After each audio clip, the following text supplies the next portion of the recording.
गेल्या 5 वर्षामध्ये त्यांची सत्ता गोकुळ दूध संघावर होती. शेवटचा 1 वर्ष जर सोडला, ज्याच्यामध्ये काही परिस्थिती निर्माण झाली आणि मग नावेद मुश्रीफ यांना चेअरमनपद देण्यात आलं. परंतु त्याच्यापूर्वीचा सगळा कारभार हा माजी पालकमंत्र्यांच्याकडेच होता. त्यात काय झालेले घोटाळे आहेत, काय भ्रष्टाचार आकडे आहेत, ते सगळं जगजाहीर आहे. आज ते काही जरी म्हणत असतील, आज काल त्यांचं स्टेटमेंट मी पत्रकार परिषद बघितली की यापूर्वी मुख्यमंत्री किंवा वरिष्ठ नेते कधी सहभाग घेत नव्हते. वस्तुस्थिती आहे, कारण 25 वर्षे माडिक साहेबांच्या ताब्यात दूध संघ असताना पारदर्शक कारभार होता. त्यामुळे कोणाचा हस्तक्षेप करण्याचा प्रसंग किंवा प्रयत्न झाला नाही किंवा प्रसंगी आला नाही.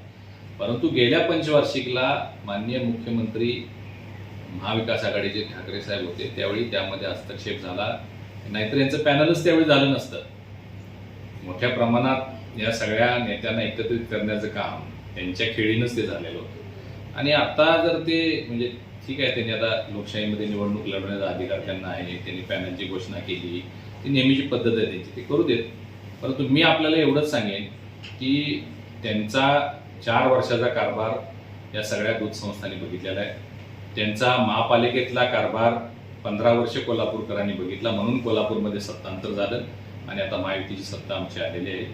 त्याच पद्धतीनं यावेळी त्यांनी कितीही प्रयत्न केला, किती त्यांच्याकडे एकच अस्त्र आहे, ते म्हणजे विटामिन एम. त्यांनी कितीही काय प्रयोग केले तरी गोकुळचा निकाल महायुतीच्या बाजूने होणार. आणि ज्या पद्धतीनं राजाराम कारखान्याचा 21-0 निकाल झाला, ज्या पद्धतीनं आमच्या भीमा कारखान्याचा त्यांनी खूप प्रयत्न केले, खूप खर्च केला, 15-0 असा निकाल झाला, त्याच पद्धतीने गोकुळ दूध संघामध्ये सुद्धा 25-0 असाच निकाल होणार आहे.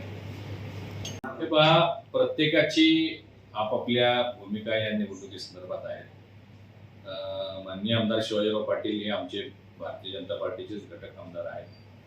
त्यांना त्या भागामध्ये राष्ट्रवादीच्या किंवा काँग्रेसच्या मंडळींच्याकडून झालेल्या नुकत्या निवडणुकांमध्ये ज्या अडचणी निर्माण झाल्या होत्या, त्यामुळे स्वाभाविकपणानं त्यांनी त्यांची ती भूमिका मांडलेली आहे. परंतु एकदा माननीय मुख्यमंत्री महोदयांनी आदेश दिल्यानंतर मला वाटतं त्यात वेगळी चर्चा आपण काय करण्याची आवश्यकता नाही आहे. ते सुद्धा या सगळ्या प्रवाहामध्ये सामील होतील. ज्या पद्धतीने शिवाजीरावांनी आपली भूमिका मांडली, आपण पाहिलं असेल की राष्ट्रवादीचे काही नेते मंडळी म्हणजे राष्ट्रवादीचे प्रमुख लोक, मुश्रीफ साहेबांचे उजवे हात, डावे हात, यांनी सुद्धा काही तक्रारी करण्याचा प्रयत्न केला 2-4 दिवस. आणि तक्रारी कुठल्या? माडिक साहेबांच्या काळामध्ये दूध टँकरचे दिलेले ते बिलं, त्याची चौकशी करा, 25 वर्षाची चौकशी करा, विनाकारण विकृष्ट निर्माण करण्याचं काम केलं. हे पहा, हा दूध संघ कुणाच्या मालकीचा नाही आहे, हा सर्वसामान्य सभासद शेतकऱ्यांच्या मालकीचा दूध संघ आहे. 5 वर्षाची नाही 25 वर्षाची चौकशी करा म्हटलं तर ती झालीच पाहिजे. हा काही सहकारी संघ आहे, सहकारी संस्था आहे, त्यामुळे कुणाच्या मनात काही शंका असता कामा नये. आणि चौकशी करण्याला काहीच अडचण नव्हती. परंतु महायुती म्हणून लढायचं हे जाहीर होत असताना त्यांच्या काही प्रमुख मंडळींनी अशा पद्धतीची भूमिका घेणं हे सुद्धा आश्चर्यकारक होतं.